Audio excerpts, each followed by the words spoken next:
So if you're like me, you've probably gone to the mall at some point to try out new fragrances to buy. But the truth is, there are way too many options and way too many brands to try nowadays. Not to mention that you'll probably have a lot of salespeople trying to show you their products at all times. Which, don't get me wrong, I respect because that is their job after all. But I still enjoy the piece of exploring new scents by myself and deciding if I like them or not. That being said, it can be overwhelming to decide what's actually worth looking into. So today I thought it'd be a pretty fun idea for us to tier list fragrance brands.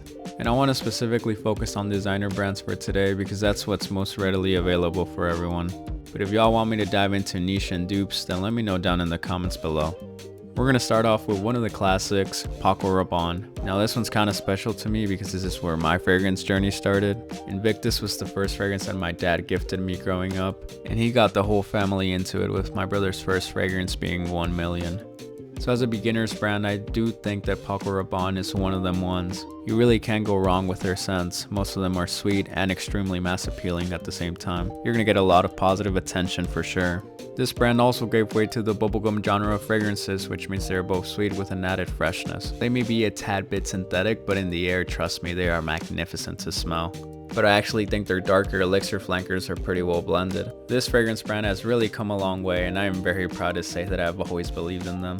Now, regardless of the way that I feel because of the nostalgia of my first love, like I said before, for beginners, this is a really solid brand.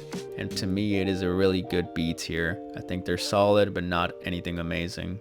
Next one on the list, we got Versace. Now this one is also very special to my heart. This is basically my transition from middle school fragrance taste to high school fragrance taste.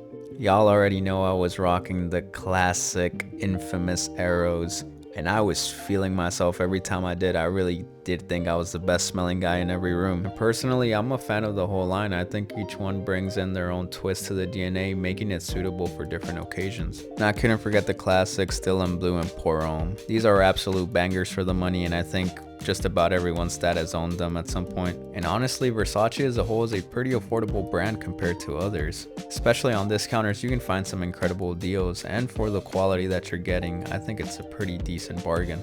Not to mention that they also dabble around with oud and can be a great introduction to it. So as a beginner friend, once again, this is an incredible option. Now, I don't see it as better than Paco Rabanne. I'd say they're at about the same level, so it's gonna go on the B tier as well. And now we have Dolce Gabbana. Now we're talking. Now this is some good stuff. Talk about one of the best date night fragrances of all time, arguably, okay? Now I know the performance is doo-doo, but I really do like the whole The One line. Like, I haven't tried the Parfum, but I know it's gotta be incredible from what people are saying. And yeah, this fragrance just makes me feel a certain type of way. Like, it makes me want to be a hopeless romantic for the rest of my life and just keep risking it all for these girls. And of course, how can we not mention this iconic gem right here? Now I gotta say, I'm not a fan of aquatic fragrances really. As with my skin, those things can turn a little funky, I'm not gonna lie. But what can I say, that saltiness, it's kind of a guilty pleasure for me. And if any brand does aquatics right, it has to be Dolce Gabbana, man, I can't even lie.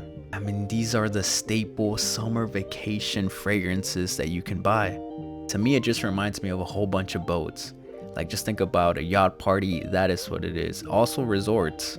Just a cool, relaxing day by the water with no worries at all. Now, a lot of people like to hate on this creation right here by them, and to be honest, yes, they say that it smells like pickle juice, and a lot of people might think that, but to me, it's not that bad. I think it's just a more pungent version of citrus than what we're used to. And at the end of the day, these fragrances are also very affordable, so I don't think you can go wrong. And compared to the last two brands, I just think Dolce & Gabbana has a little more uniqueness to offer in their creations. So with good quality, good prices, and standout scents, I think it's only fair that I give it an A tier. It is a step above the rest. Now we have the classy and distinguished brand of Prada. Personally, I think this might be the most underrated brand of them all. If you want to portray yourself as a clean, professional, and just well-kept man, this is the one for you. Their scents are so clean that they almost come off as soapy, but that gives you this aura of sophistication and this portrayal of a higher lifestyle. The Prada L'Homme line is the prime example of this. I think these three, although being somewhat simple fragrances, they are perfect for the office. They are some of the most inoffensive scents. And then the Luna Rosa line, forget about it. They made sure to cover you for just about any occasion.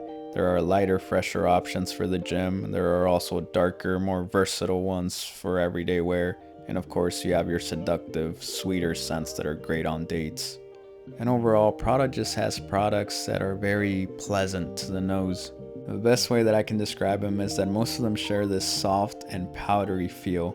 They're almost a little bit feminine to a lot of people. I think it's because they don't have many aggressive scents, so to me they're still perfectly unisex for the most part.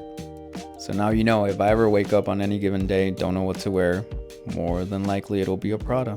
I know they are pretty versatile and the people around me will not mind them. But I have noticed that a lot of people have been hating on the newer release, Prada Paradigm. And it's mainly because it's just another generic, just like fresh and clean scent that everybody has smelled before.